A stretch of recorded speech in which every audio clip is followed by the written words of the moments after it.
Okay, today I want to share with you a massive time-saving tip when it comes to Pico 8 and learning game development. And actually, there's kind of two tips here.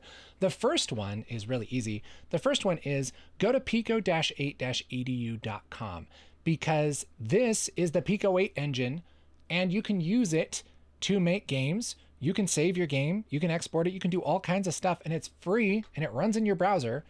Dude, like, I cannot count how many times that I've had just been at a friend's computer or whatever, and I'm like, hey, I want to just practice some game development.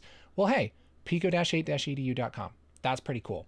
Anyways, the other thing is I really think this is such a cool idea. Okay, so this was an idea from Marco from our game dev school. By the way, if you don't know, I have a game dev school where people are learning game development even if they're busy. This is the game dev school for busy people who want to learn game development. It's so much fun. We have a classroom here with different classes. We have the spawn point. This is the perfect place to start. If you're brand new to game development, you don't know where to start, this is the place to start. We have a full PICO 8 course. We have a full pixel art course. Man, it's awesome. But there's so many cool people in here, and it's so encouraging and so wonderful. Anyway, and I think you should be part of it. So I'm inviting you right now. There's a link in the description. Okay. But this was a piece of advice from one of our members here to make a template for Pico 8 when now I can't find it. Isn't that great? Isn't that great? But I promise it's there. It's from Marco. You saw it earlier. All right. And here's the idea. I feel like I always start a game with a very similar kind of setup, right? Pico 8 always has the three main callbacks. So if you don't know, these are just the main functions that always get called with Pico 8. So it's function underscore init like this, and function underscore update, and function underscore draw. All right. And so what you could do is just copy this into a notepad or something, just so you don't have to type all that stuff, right? But what I find myself doing is I really like games with, kind of a top-down four-way movement.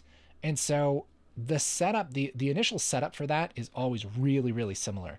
Okay, so for this one, I usually make a player, and I'll do it with a table. I have a couple videos on why to do this, but I'll have a x equals 60, y equals 60 like this. I'm just setting up the player, right? And then I'll have an update function, which is basically if button and then shift R for write. Then we're going to plr.x plus equals 1. So that adds 1 to whatever plr.x is. That's the same as saying plr.x equals plr.x plus 1. It's the same way. It's just a smaller, easier way to write it, okay? And then else if button, let's say shift L for left, then same thing, plr.x minus equals 1. All right? And then we could also do else if button shift U, then plr.y minus equals 1, else if button shift D, then plr.y plus equals 1. All right? So we have all of that. That's our movement. And then we just usually clear the screen just like this. And then we draw our player, SPR. I usually have them in sprite 1, and then plr.x, plr.y. All right?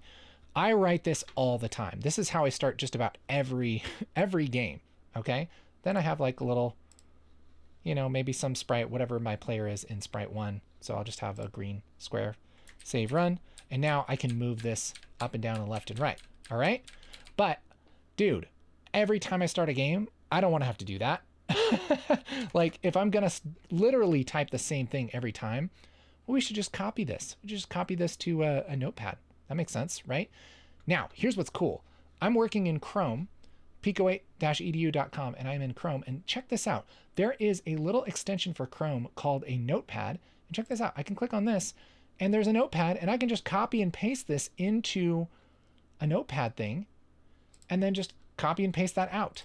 And then what's cool is this notepad always sticks on Chrome and it syncs in between my browsers. So if I'm logged in on Chrome, check this out. Like reboot,